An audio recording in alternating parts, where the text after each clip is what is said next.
How's Larry and Fred and Trey and Queens Larry progressing along. Today's more of a special teams emphasis. Tomorrow's day off, and then we got that 3-day stretch before we go play Tampa. So the plan would be try to get him back and do some work during those 3 days. Quentin kind of the same. Again, it's a lower volume day in terms of offense versus defense. Some of those guys given another day off tomorrow, and then potentially see him back on Tuesday.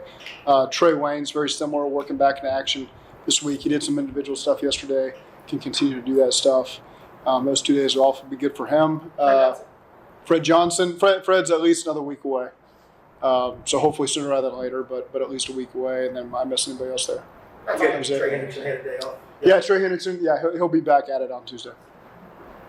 Coach, is there anything close to a scrimmage? I guess that was it. Scrimmage, was that it yesterday? Pretty much getting ready for. Yeah, there'll be. You can call it a scrimmage. More move the ball. Let's play out the drive.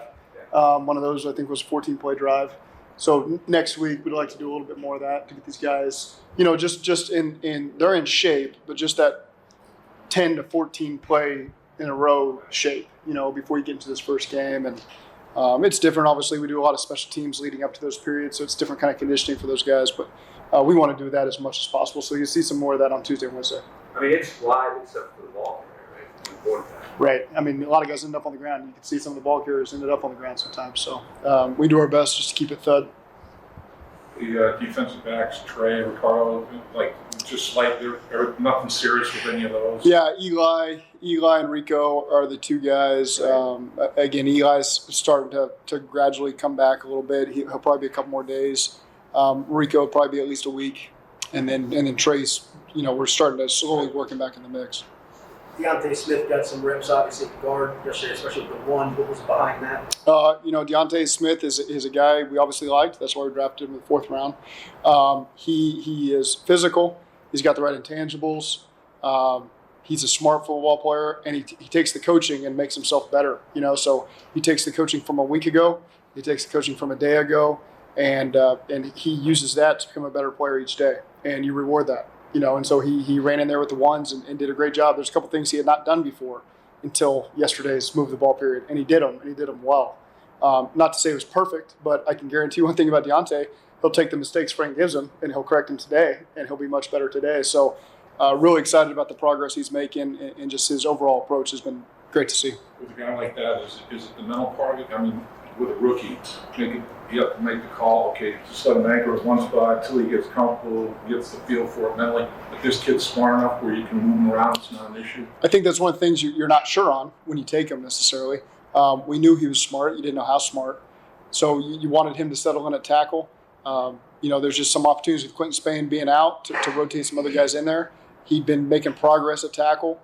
Let's throw him in a guard and see how he does, and he did really well. So, again, you just want to find the best 5 guys you can put out there and play them. And if Deontay proves to be one of those guys, let's get him on the field and make it work.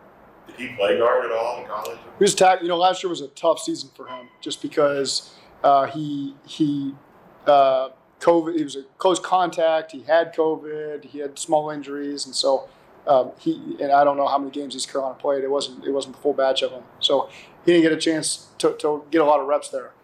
So we knew he was a guy with a lot of potential. We obviously liked what we saw on tape. We liked the Senior Bowl. We liked our meetings with him. He did seem smart. I remember my first interaction was at the Senior Bowl during that 18-minute meeting with him where he was really impressive. And, one of the things he laid out to you back then was his weight progression and what his goals were for his weight. And I still have my notes. He has hit every single weight progression he gave us for the season, the Senior Bowl, the combine time, reporting for an NFL, reporting for a training camp. Bam, he hit all 5 of them. And so that just tells you he's got that pro mentality where he's got a plan in place. He's going to execute it. I think he was working out with Sam Hubbard and some of those guys during the offseason, and they were really impressed by him. So he's a rookie, but he's got that pro mentality, and that's a great thing to have. How rare is that for a rookie to have that structure instead of just waiting on the coaches to say, we want you to be here, here? It's hard to say if that's just driven by him, those around him. He's got great advice. I'm not certain on that, but I'm really happy that it's worked out that way. I always see him too after practice, walking in with a veteran player. Yeah. That's hip, just just getting as much knowledge, soaking as much up as he can. That's pretty impressive. Why wouldn't you do that? You know, we got great guy. You got a guy like Trey Hopkins who's fought and clawed his way for every rep he's ever gotten in this league, and Riley Reed, first-round pick. Xavier Su'Filio's played a lot of ball. Quentin Spain's played a lot. There's a lot of resources to be had there. Right. Jonah's a first-round pick. So, you know, that's what those young guys should be doing. How where would you like to settle on a line? A week before a game, 2 weeks? Do you have a kind of feel for that? Well, certainly, I don't have a timeline for that. And these games are going to show us a lot, you know, because, again, we're not on the field coaching them. They got to get through the whole game. They got to be able to make the adjustments. So really, I kind of reserve the right to not speak too much leading up to these games because they'll give us more information and then we can make better decisions going forward. Like anything, sooner rather than later, obviously, but we're not going to put an in-game timeline on any of that stuff with the starters. What kind of attitude, Zach, are you seeing from the offensive line in general? I mean, there's a kind of a cliche term, nastiness. Mm-hmm. A lot of successful teams have a nasty offensive line. Do you see that in yours? Well, we're going to get there, certainly. I think certain guys show it. Other guys are coming along. The biggest thing that Frank is stressing is we do everything together. The chemistry is almost the most important thing with those 5 guys that are going to be playing next to each other. And that has been stressed every single day of camp. We live together. We work out together. We eat together. Everything should be done together on and off the field because then it's going to matter when we're on the field. And so you're seeing that in doses. We're not fully where we need to be yet, but that progress is being made every single day. You know, it's really led by those veteran guys. They're making certain that everyone's clear on how it should be done. And, you know, I'm excited about the direction that whole room is going.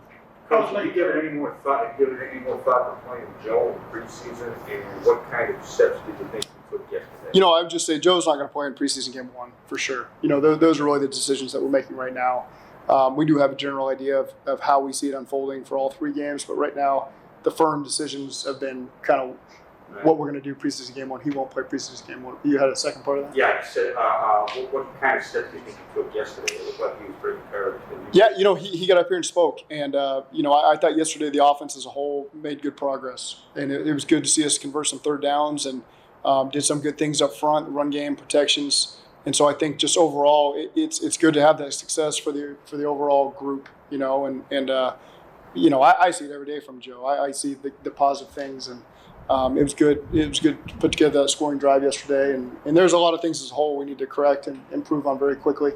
But what you like is, you know, we had a nice little unit meeting 2 nights ago, you know, after that practice to make sure that we were all on the same page with false starts and errors and all the small things that really hurt ourselves because we had a third down period that quite frankly should have been really explosive and we just weren't. We shot ourselves in the foot. And yesterday I thought the guys responded really well to what we asked them to do yesterday, and they had a nice day. And it was good to see them take that teaching to the field. That was after Friday's practice. What is? Yeah, that was after Friday's practice. So you guys was it just the offense? Or just... Yeah, just offense unit. Yep.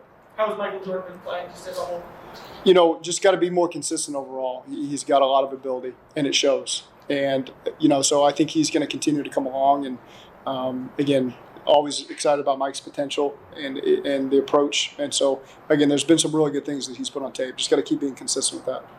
You mentioned Jackson. How long is that list of guys that you already know are not going to play Saturday? Yeah, you know, some of those guys, you can get them out there and protect them a little bit differently, you know, if they play running back, receiver. So, you know, each guy's going to get some snaps. You know, they'll at least walk on the field, aside from Joe and maybe a couple other guys dealing with injuries. But those are the guys we'll be smart with how we put them out there and just let them get into the groove a little bit.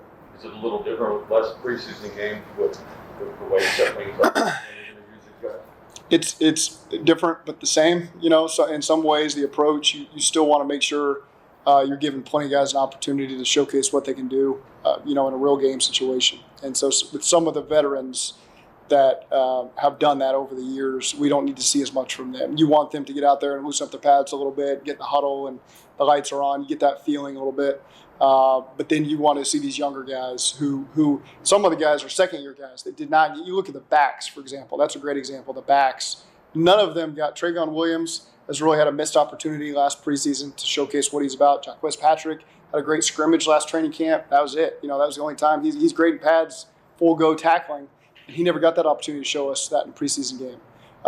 And then you got the young guy, you know, Chris Evans this year. So the backs will be fun to watch. The linebackers room's got great depth. You know, you get to see those guys show up. So I'm just really excited to watch a lot of those first, second, third-year players who missed a huge opportunity last year to show what they're made of in these preseason games. Next week is like a work week, the 3 days, and then traveling again.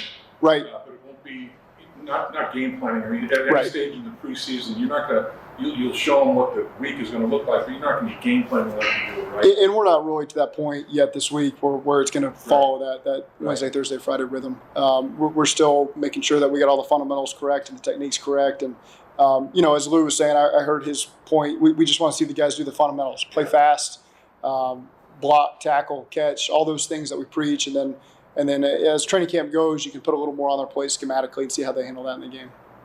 How stressful were road games last year, just trying to adhere to all the COVID protocols, and how much are you looking forward to this being more of a normal one? Yeah. I mean, it took up a lot of your mornings sometimes, with just close contacts and guys being quarantined in hotel rooms. And I can think of the road game against Pittsburgh was a 5-hour morning of who's going to play in this game, and coaches and players. And so we're not fully there yet. We still have a couple, but it is nice that it's not 90 guys. It's now less than 10 for us. So that part is different from last year. Yeah, I kind of forgot about that. Thanks for bringing that back up. That was great times last year in Miami and Pittsburgh and all those places. That one other guy from yesterday, Marcus Bailey, was that just a crank? Yes. Yes. Yeah, just heat related. He got a lot of snaps and got a lot of better. I'm sorry, can we assume the guys who haven't been practicing probably aren't going to play?